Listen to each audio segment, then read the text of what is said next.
आशा करुच्ची आपण मैंने समस्ते भलरे थिबे। आमे आम हिंदू धर्मर पवित्र ग्रंथ हेउची गीता। तेणु आम जीवन में गीतार स्थान बहुत ऊर्धरे। यह हेउची भगवान कृष्णकर मुख निसृत वाणी। तेणु आम जीवन में गीतार महत्व बहुत अच्छी। तेणु आम समस्ते ये जीवनटा जो पाइछे तेणु आम समस्ते गीता पढ़ा निहाती आवश्यक। यह द्वारा आम जीवन लक्ष्य साधित हुए। यही गीता पढ़ी केते अज्ञानी ज्ञानी पलटि जाइछन्ति, केते असाधु साधु हो जाइछन्ति, केते आस्तिक केते नास्तिक आस्तिक मध्य पलटि जाइछन्ति। यह हेउची आम ए संसार रु पारी हेबाकु हेले गीता हेउची एकमात्र नौका जहाँ जहाँ साहाय्य आम ए संसार रु पारी हे परिबा। तो मु आपण मानक सहित श्लोक 2 शेयर करथिली। मु आज श्लोक 3 शेयर करिबी। जय जगन्नाथ।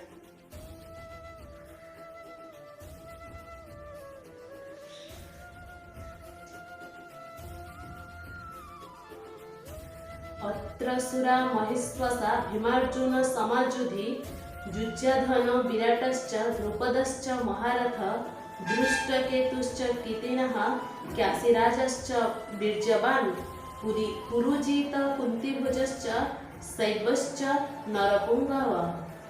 एठारे कहउछन्ति संजय धृतराष्ट्र को कहउछन्ति जे दुर्योधनकर कथाटा से धृतराष्ट्र आगे बखाणुछन्ति।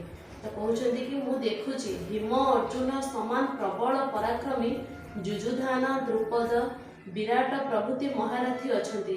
आहुरी धृष्टकेतु चेकितान धैर्यवंत काशीराज पुरुजित कुंतीभोज नरश्रेष्ठ शैव मध्य अछन्ति। संजय धृतराष्ट्र को कहउछन्ति जे अर्जुन दुर्योधन जेतेबेले ए सब देखुछन्ति तो से भयभीत हो जाइछन्ति। तेणु द्रोणाचार्य पाखरे जे कहउछन्ति कि पांडव मानक पाखरे एते विराट सैन्य बाहिनी अछि, आमे किपरि ए युद्ध रे जीति परिबा बा विजय लाभ करि परिबा।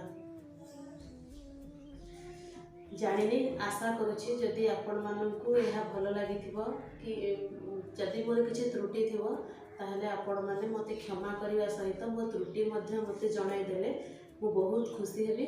आ मु आपण माने जति भल लागि थाए ताले मु पुणे आरटे नेकी आसीबी श्लोक 4 नेकी आसीबी।